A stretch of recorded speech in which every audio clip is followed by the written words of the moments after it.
Okay, dun sa mga sumusubaybay sa Have Eats, alam naman natin na I am a sucker for scallops, so always ko in-order yan. At hindi pa dumarating yung star ng atin mga in-order, which is the lechon. But look, tortang tulong with chorizo bits. At ito, kangkong. Tapos binudburan ng zubuchon chicharon. Yung ginisa niya, lechon ang ginamit. So paano siya hindi sasarap? Sariwa na nga yung kangkong, you take an ingredient like lechon, and you make it even better. I don't know if it's healthier, kasi lechon pa rin yan. Pero dito pa lang, panalo ka na. Pero ito na yung star. Habang wala pa yung star, our favorite. Yan. Garlic rice. Garlic rice.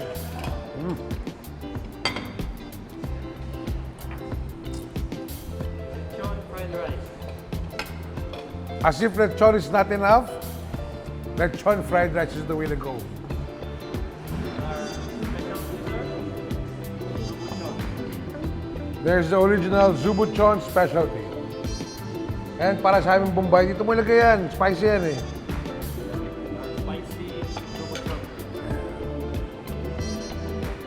There you go. The words I'd love to hear. Orders complete. Let's start to eat. As if hindi pa okay yung lechon rice pa tayo. So kumbaga yung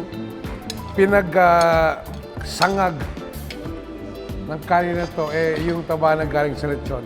I love Zubuchon because look at their presentation. So much balat on top of the karne. Hindi yung idadaan kasi isang pirasong balat tapos puro karne na. Ito, a lot of balat, hindi nyo pag-aawayan. Siyempre, bilang Bombay, I get the spicy. I love the spicy. But, lasang-lasa mo pa rin yung lechon kahit na binudburan siya ng sili at kakaibang pangpanghang. Okay? Sabi ko sa inyo, kunyari healthy eh. Sabi ko sa inyo, kunyari healthy, di ba? So, adobong kangkong.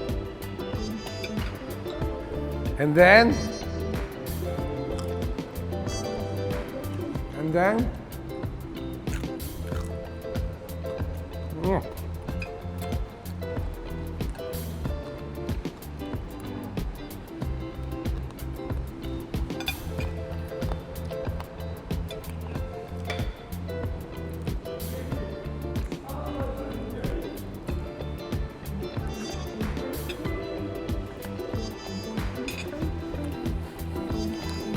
kahit hindi siya yung puso rice na nakadalasan natin, you can still taste the authentic Cebu version of lechon.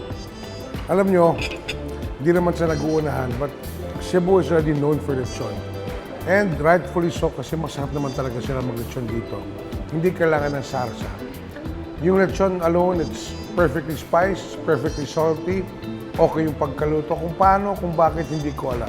But, proud ako, kahit di ako Cebuano na meron tayo sa bansang ganito ng isang version ng roasted pig na pwede natin ipagmayabang at pinupuntahan pa ng mga sikat na chef na banyaga para lang i-feature.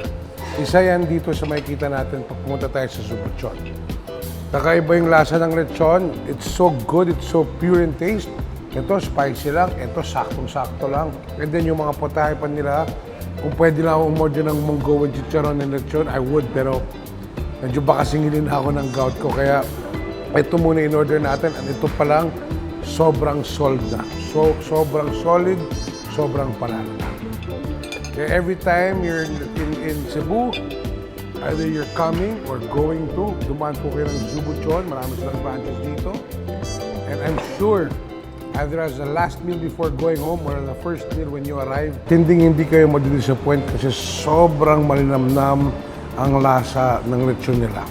Mula po dito sa Zubuchon, which first started in BTC, not BGC. BTC, Banilad Town Center. Ako po si Javi Habagat-Bagatsing ng Javi. Siya nagsasabing, ugaling nitip ang ating mga waiter at waitresses and happy eating.